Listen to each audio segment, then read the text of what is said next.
Hello friends, मैं आपको आज अपने खेत में लेके आई हूँ जहाँ मैंने शिमला मिर्च उगाई हुई है। ये देखिए मेरे शिमला मिर्च के पौधे, उसमें कितनी अच्छी शिमला मिर्च लगी हुई है। ये देखिए, ये मैंने बिल्कुल ऑर्गेनिक तरीके से ही उगाई है, इसमें किसी तरह की कोई स्प्रे नहीं की है।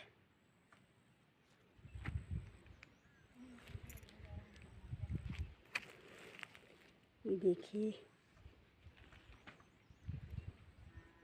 मैंने इससे घास भी निकाली है।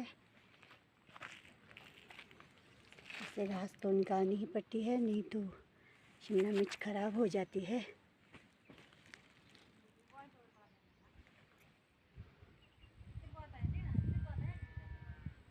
बहुत ही अच्छी लगी है। बारिश आजकल बहुत ज़्यादा लगी हुई थी, लेकिन आज 2-4 दिन से मौसम बिल्कुल साफ़ है और शिमला